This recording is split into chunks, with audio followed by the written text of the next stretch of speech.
Hello everybody and welcome back to another CB Show Tunes tutorial.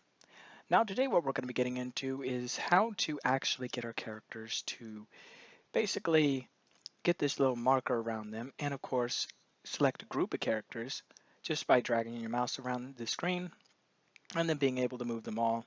Of course you can deselect them and of course that little green thing disappears and then you could just reselect whichever ones you want, or you could just grab them all if you want. And of course, yeah, stuff like that. If you want to individually select them and all, then you just have to select them one by one. And of course, you can move them just like so.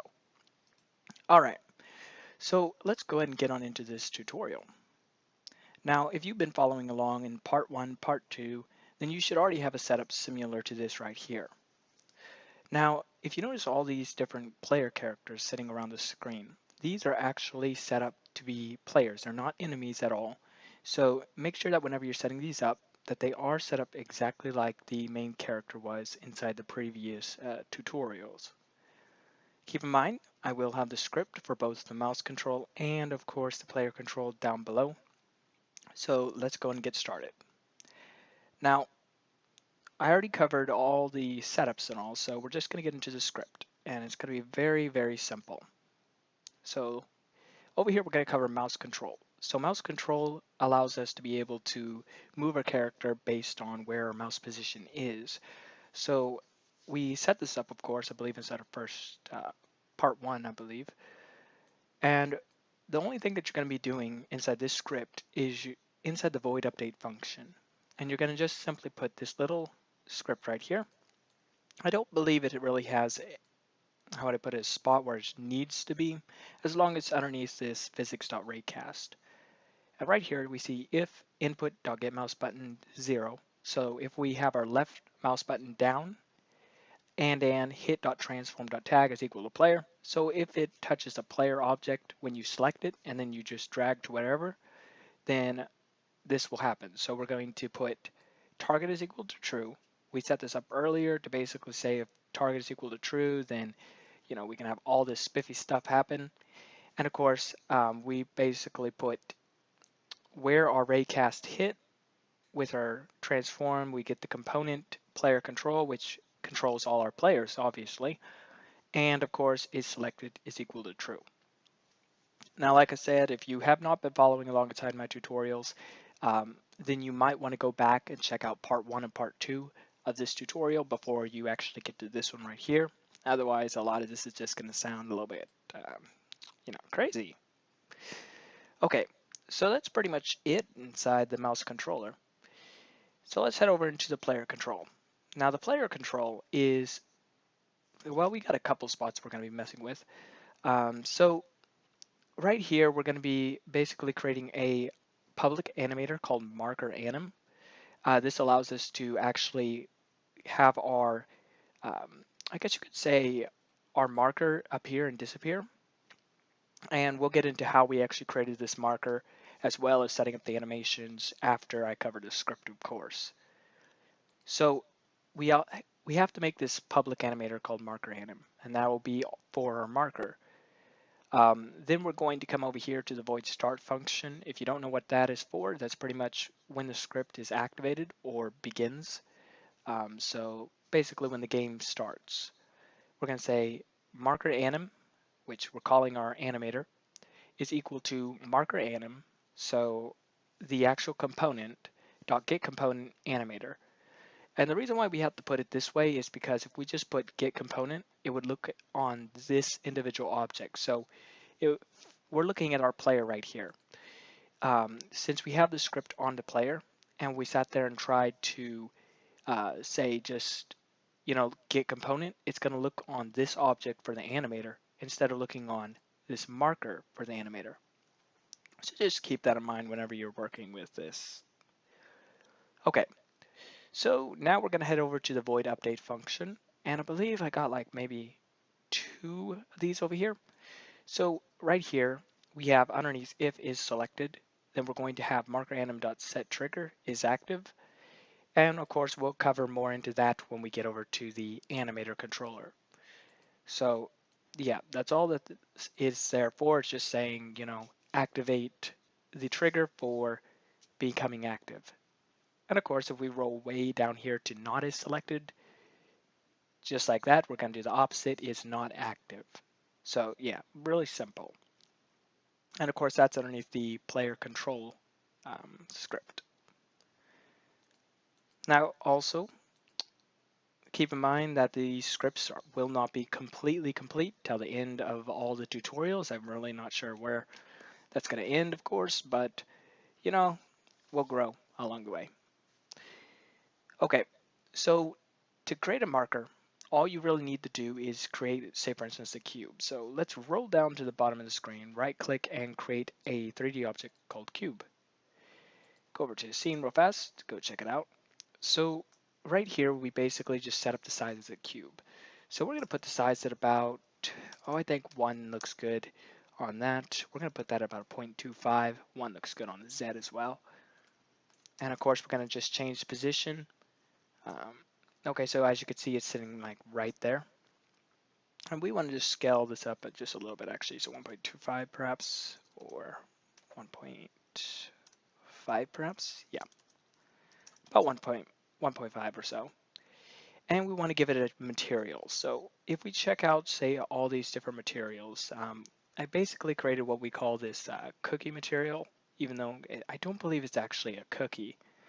Yeah, it's not really a cookie. It's actually a standard fade. So if you take out that right there, and of course we basically just selected this texture component right here, and we just found this background, which, you know, is really simple and all. It comes automatically with Unity, and I thought, you know, why not? So yeah, that's what we got. So let's go ahead and add this to our marker that we just created. So let's select that and drag this onto this right here. And if you notice, you know, I could drag it around and there it is. It's just pretty much an exact copy of that. And you just drag it underneath whichever object you want to put it on, which of course is our player. I can go and delete that now because, well, before I actually delete that, there's one more thing that you have to actually do. So go and delete this box collider. We don't need that actually. This is just going to be for visual reference. So yeah, that's all you got to do there. Now delete that. Okay, so to connect this marker to your player, all you need to do is roll down here to the player controller. You should already have this set up if you have been following along. If you don't, you could just take a look at this real fast. So transform, animator, rigid body, capsule, nav mesh agent, player controller, you know, stuff like that. And of course, right here underneath the script for the player controller, you're just going to drag this marker that you created for or as a child of your player, and then just put it right there. And there you go. Okay, so now we're going to cover the animation side of this. Now, as with any animation, you're just going to simply select the object you want to animate. So we select our marker. Then you're going to open up the animation tab. If you don't got this tab, simply come over here to the Windows and then find Animator. It's very simple. Okay, so to create an animation for this, all you need to do is, if you have no animations, just simply select this little button inside the center of the screen and it will be like create, and then you can just type in whatever you want to do. Or if you already have animations, just select this little top arrow right here and then click create new clip. Now we have 3 different animations for this. We have fade in, which allows this to fade in, so basically 0 to 1, and we're using what we would call a marker mesh render.material.color. I know a long title, but all it's really doing is if you select add property and go over to mesh renderer, you'll see all these different options and you're going to find color. So let's pull over and let's go and find that material dot color should be underneath the C. Oh, since I already got it over here, it's not going to allow me to use that. But if you don't got it, then you should find it right about there. Then once you got that, you're going to basically open it up with this arrow, and you're just going to change the alpha transparency. If you want to change other colors and stuff like that, you can do that as well. Say for instance, if you want to base it on your health and all, You could say, okay, if health is equal to this, and you could set the animation color to whatever. So yeah, it's up to you really. So yeah, that's our fade in right there. Then of course you have fade out. So it starts out as the color material, blah, blah, blah, alpha, and then drops into 0. And we did invisible. Basically it starts out invisible, ends invisible. Yeah, pretty basic. Okay, and there always is a place that you want to store this. I always go create like a folder inside the assets folder called animations, and then I can put all my animations in one spot instead of having to go to each individual folder to find each individual piece. It's just such a headache. So yeah. All right. So here we have all of our animations. Um, your animations will automatically appear inside the previous folder that's been opened. So if we had, say for instance, this basic bandit folder open, and then we select animations, then all those animations would be put inside that folder. So just keep that in mind as well. So here we have our animation folder, and we basically have all these dragged inside here. You'll also see this animator controller that comes with that. It's automatically created when you create an animation. And the cool thing about that is that if you double click that, all your animations will automatically be put inside this animator controller, which is super cool. It's also put on your marker automatically, so you don't have to drag and drop either, so that's really cool. Now what we're going to do is we're going to add our transitions inside here. Yeah, I think I got something in my eye. Yeah, wow.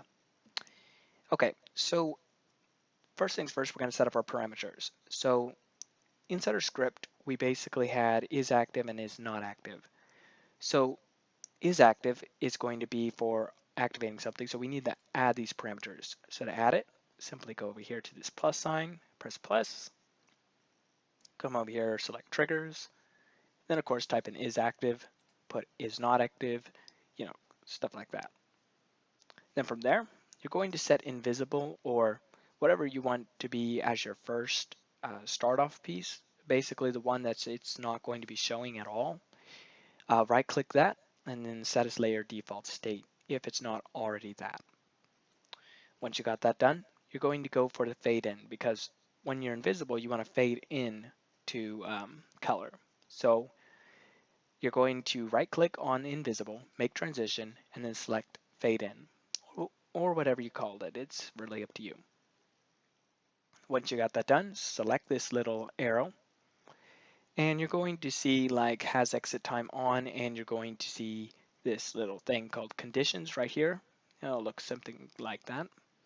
You're going to remove has exit time, and you're going to look at this little error thing at the bottom, and it says transition needs at least one condition or exit time to be valid, otherwise it will be ignored. So to add our condition and all, press this plus, and you're going to see is active automatically pop up because it's the first one right here. If you want is not active to be there, then you could do the same thing by just simply selecting this arrow and then selecting that. But we want is active, so that's what we're going to do. The next thing that we're going to do is we're going to select this or make a new transition. So go ahead and select that, go over to fade out, and then from there you're going to select that one, and you're just going to put is not active, and of course put has exit time off. And then from fade out to invisible, you're going to simply select that and make sure that it does have a has exit time. Mainly because we don't want it to have a condition. We want it to end, and that's it. And the cool things about animations though as well is you could actually speed these up.